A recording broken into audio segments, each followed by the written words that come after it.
Hari ini kita merayakan hari yang sangat istimewa, Hari Raya Idul Fitri. Betapa tidak, hari ini Islam melegitimasi penganutnya untuk bersukacita, memakai pakaian dan wangi-wangian yang terbaik, dan menghidangkan makanan yang istimewa, dan diharamkan berpuasa. Hari ini adalah hari kemenangan bagi kita sebagai kaum muslimin dalam melawan hawa nafsu di bulan Ramadan yang lalu. Dari sisi spiritualitas, hari ini adalah hari yang suci. Orang-orang dewasa dilahirkan kembali oleh Ramadan menjadi sosok-sosok bayi yang suci. Suci dari kotoran-kotoran jiwa dan penyakit hati yang mungkin telah mengidap dalam diri kita selama kurun waktu 11 bulan yang lalu. Oleh karena itu, 1 bulan dalam 1 tahun secara totalitas kaum muslimin difasilitasi oleh Allah Subhanahu wa taala untuk melakukan terapi dan perawatan sehingga kotoran-kotoran jiwa dan penyakit-penyakit nurani dibersihkan dan disucikan.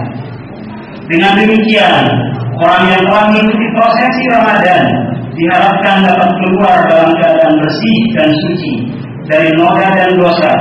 Inilah fungsi Ramadan sebagai sarana untuk penebusan dosa.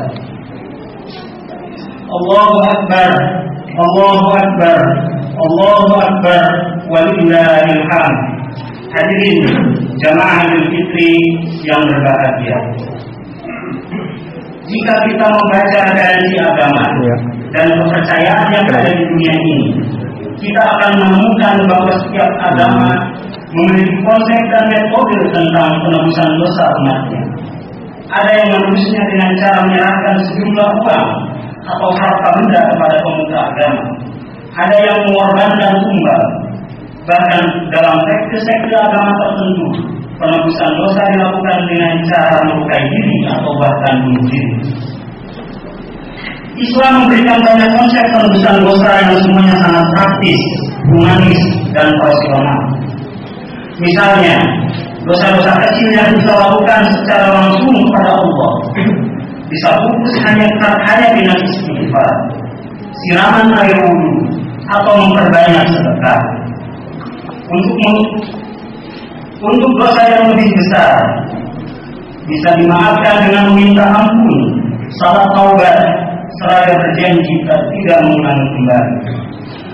Jika dosanya bersangkut paut dengan individu manusia, semisal menggunjing, memfitnah, atau menyakiti, maka harus terlebih dahulu diselesaikan antara individu tersebut dengan meminta maaf. Atau jika dosanya berkaitan dengan kemaslahatan umum, maka penegakan hukum adalah kewajibannya. Jika dosa-dosa kemanusiaan ini tidak diselesaikan di dunia, maka mahkamah rohaniah di akhirat yang akan mengadilinya. Tentu saja kita tidak ingin berurusan dengan pengadilan Allah yang tanpa bulu, yang tanpa pandang bulu. Apabila kalau gara-gara dosa kemanusiaan kita menjadi orang yang divonis bangkrut di akhirat kelak, sebagaimana diceritakan dalam hadis Rasulullah SAW ketika ditanya para sahabat, tahukah kalian siapa orang yang bangkrut? Para sahabat menjawab, orang yang bangkrut adalah mereka yang tidak memiliki uang dan harta benda tersisa. Kemudian Rasulullah SAW menyangka bahwa orang yang benar-benar bangkrut atau pahit di antara umatku ialah orang yang di hari kiamat datang dengan membawa seperti pahala sholat, puasa dan zakat.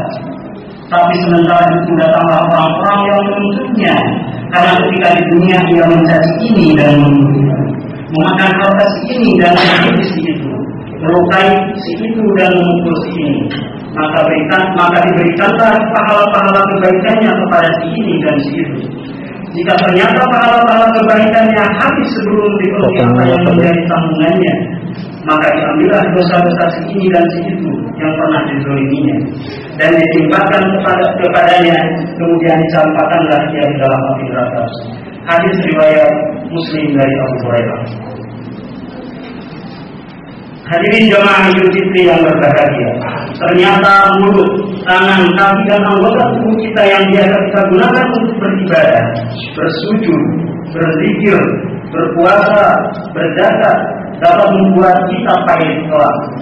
Tidak hanya menghabiskan modal pahala yang kita tumpuk sepanjang umur kita, tapi bahkan dapat melimpahkan dosa orang lain menjadi tanggung jawab kita. Ini semua disebabkan karena kita terlalu meremehkan dosa dan kesalahan terhadap sesama.